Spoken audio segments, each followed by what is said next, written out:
तो एमपीपीएससी का जो रिजल्ट है, रिवाइज्ड रिजल्ट वो आ चुका है ना। तो रिवाइज्ड रिजल्ट, इसके बारे में थोड़ी सी चर्चा करेंगे, उसके बाद में आगे की रणनीति।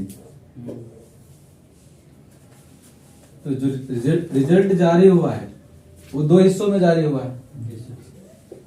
एक को पार्ट ए मान सकते हैं, एक को मानना चाहे तो पार्ट बी मान सकते हैं। जो पार्ट ए है वो 87% के हिसाब से जारी किया, और एक जो दूसरा पार्ट जारी किया वो 13% के हिसाब से जारी किया है ना। 13% के हिसाब से ओबीसी और जनरल। अब जो रिजल्ट जारी हो चुका है, और आपको ये भी पता हो कि जो पहले प्रक्रिया अपनाई जा रही थी, तो पहले वाली प्रक्रिया के हिसाब से जो मेंस का प्री का रिजल्ट आया था उसको भी इलीगल घोषित कर दिया, और जो मेंस का रिजल्ट था उसको भी इलीगल घोषित कर दिया। यानी कि प्री के रिजल्ट को भी कैंसिल कर दिया और मेंस के रिजल्ट को भी कैंसिल कर दिया।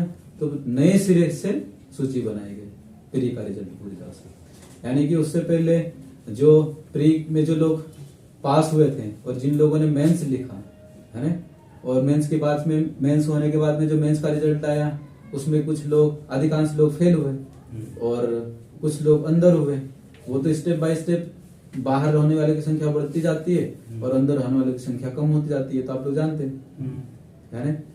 तो जो पहले वाला रिजल्ट कैंसिल कर दिया, अब पहले वाला रिजल्ट कैंसिल कर दिया तो अब नए सिरे से सूची जारी हुई। अब दोनों पक्ष हैं इसमें, मतलब अधिकांश लोग खुशी मना रहे और कुछ लोग दुख में भी है ना। अब चूंकि दुख होता है, मतलब उसमें कोई वो वाली बात नहीं। अगर जिसको मान लो कि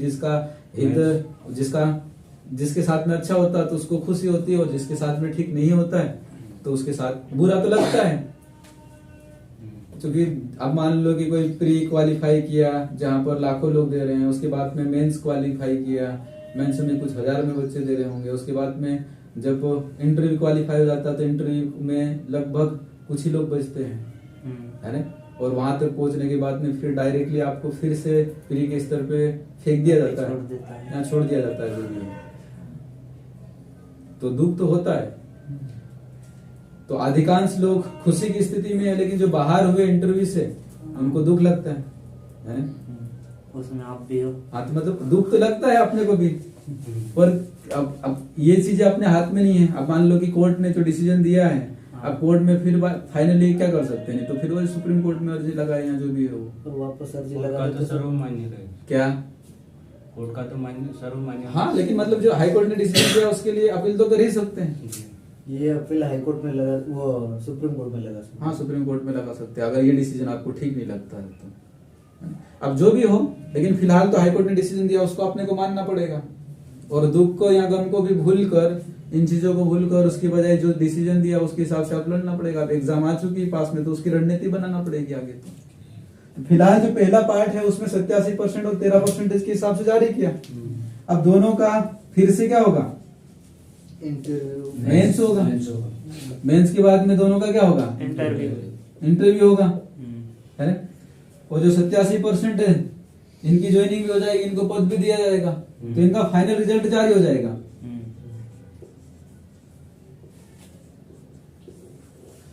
लेकिन जो 13% है इनका मेंस भी हो जाएगा, इंटरव्यू हो जाएगा, लेकिन इनका फाइनल रिजल्ट जारी नहीं होगा। तब तक जारी नहीं होगा जब तक कोर्ट का डिसीजन नहीं आएगा। अब कोर्ट के डिसीजन के ऊपर है ना, क्योंकि यहाँ फिक्स नहीं रहेगा कि जो कोर्ट का निर्णय किस तरफ आता है, ओबीसी की तरफ आता है या अनरिजर्व्ड की तरफ आता है। तो अगर मान लो ओबीसी को वही 14% पे रखा जाता है, तो बची हुई चीजें अनरिजर्व्ड की तरफ जाएगी है ना। और अगर मान लो कि उनको मिल जाता है तो फिर बाद में ये ओबीसी को रिजर्वेशन मिल जाएगा, तो फिर ओबीसी की तरफ ये चीजें चल जाएगी, तो कोर्ट के निर्णय के अधीन रहेगी। तो इनका जो फाइनल रिजल्ट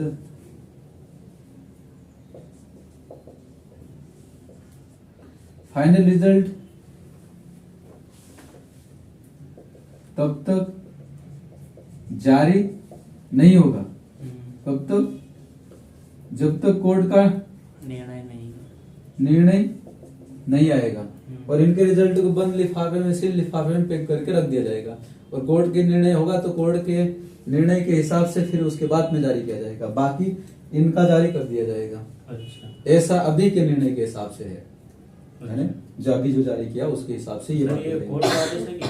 हाँ, ये कोर्ट के जो पहले रिजल्ट उसमें आया था। लिखा है कि कोर्ट के आदेश के तहत कोर्ट ने जैसा कहा उसके हिसाब से उस हिसाब से लिखा गया। 87%। हाँ, जो पहले रिजल्ट दिया था वो मतलब किस आधार से, कौन से मतलब आयोग ने दिया था?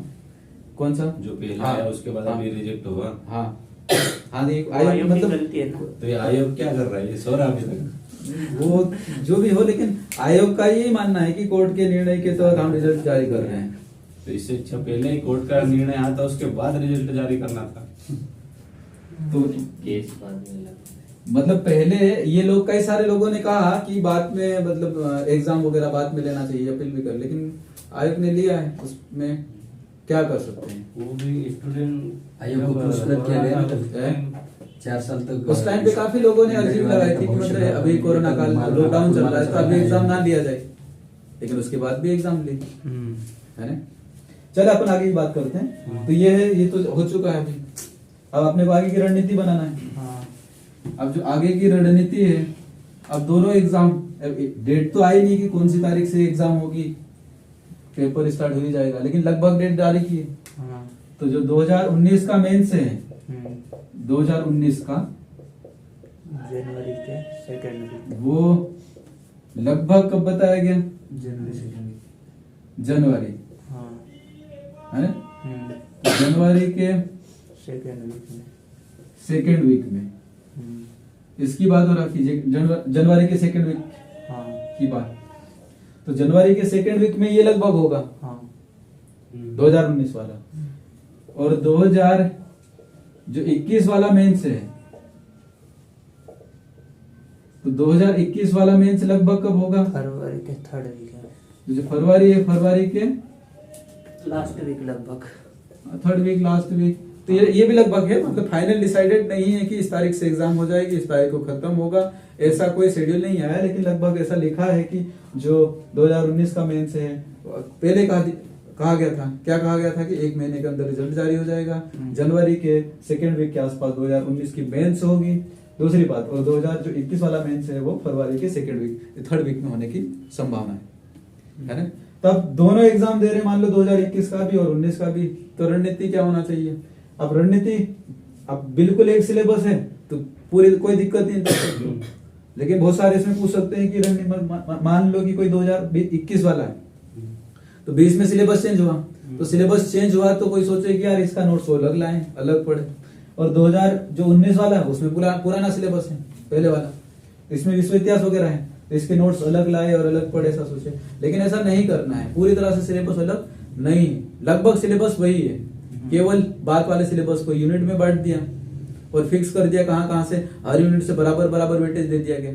लेकिन पहले वाले में वेटेज फिक्स नहीं था, अच्छा, हाँ ना, कि कहां से कितना आएगा। अब लगभग वेटेज फिक्स हो गया कि हर यूनिट में ये टॉपिक है, यहाँ से इतना इतना आएगा, तो आप सबको बराबर महत्व देना है यहाँ पर। लेकिन यहाँ पर लोग अनुमान लगा सकते थे कि कहां से क्वेश्चन ज्यादा आते हैं, कहां से क्वेश्चन थोड़े से कम आने की संभावना है। उस हिसाब से पुराने पेपर के हिसाब से, पुराने पैटर्न के हिसाब से कुछ टॉपिक पे ज्यादा प्राथमिकता दे सकते हैं और कुछ टॉपिक को थोड़ा सा गौण रख सकते हैं। लेकिन यहाँ पर आप ऐसा नहीं कर सकते कि कुछ को प्राथमिकता दे, कुछ को गौण की कैटेगरी में रखें, सबको बराबर कैटेगरी में रखना होगा। तो आपका जो अप्रोच होना चाहिए 2019 और 21 को लेकर, है ना, कि जो अप्रोच है, पढ़ने का तरीका क्या होना चाहिए, कौन सी मेथोडोलॉजी होना चाहिए। तो मेरा मानना है सबकी अप्रोच अलग अलग हो सकती है। इंटीग्रेटेड अप्रोच होना चाहिए। इंटीग्रेटेड अप्रोच यानी कि 2019 और 21 को बिल्कुल सेपरेट करके नहीं देखना, दोनों को साथ साथ में लेकर ही चलना, है ना। ज्यादा अंतर क्या है 2019 वाले में? केवल ये कि जो विश्व इतिहास है वो यहाँ है, उसको हटा दिया गया बात वाले सिलेबस में। बात वाले सिलेबस में विश्व इतिहास नहीं है तो विश्व इतिहास पढ़ना पड़ेगा, और यहाँ पे कुछ चीजें जोड़ दी गई एक्स्ट्रा। लोक प्रशासन, उसका थोड़ा सा हिस्सा जोड़ा, सोशियोलॉजी उसका कुछ हिस्सा जोड़ा। मध्य प्रदेश का इतिहास तो पहले भी था, लेकिन वहां पर रियासतों का नामकरण वगैरह नहीं हुआ था। अब स्पेशल इसके बाद में रियासतों का नाम वगैरह लिख दिया। तो कुछ एक्स्ट्रा चीजें आपको यहाँ पे पढ़ना पड़ेगी और छोड़ना पड़ेगा, वो विश्व इतिहास पढ़ना पड़ेगा। तरीका वही, बाकी जो लेखन शैली में थोड़ा सा वहां अंतर आएगा, सब शब्द सीमा वगैरह। यहाँ जो क्वेश्चंस पूछे जाते थे और यहाँ जो क्वेश्चन पूछे जाते थे, क्वेश्चन तो तीन ही प्रकार के हैं। बाकी बिल्कुल छोटे वाले, मीडियम वाले और थोड़े से बड़े वाले क्वेश्चन। 3 मार्कर यहाँ पर भी है, 3 मार्कर यहाँ पे भी है, लेकिन शब्द सीमा वगैरह में अंतर आ गया। तो ये तो टेस्ट सीरीज के माध्यम से आ जाएगा, लेकिन पढ़ने का तरीका अलग अलग नहीं होना चाहिए। दोनों का कैसा होना चाहिए, इंटीग्रेटेड होना चाहिए। और यहाँ पर टेस्ट सीरीज के माध्यम से अपन ये कर सकते हैं कि कहाँ पर कितनी शब्द सीमा लिखना है ना, उसका अभ्यास कर सकते हैं अपन। पढ़ने का तरीका साथ में रखो, जो चीजें यहाँ पर एडिशनल है उसको पढ़ लो, और जो चीजें यहाँ वाली है वो उसके हिसाब से जब ये देना है तब उस दौरान उसको छोड़ सकते हैं। बाकी तो साथ साथ में लेकर चल सकते हैं, है ना। बाकी और भी कोई भी क्वेश्चन है तो पूछ लेना कभी भी, ठीक है। Thank you. ओके।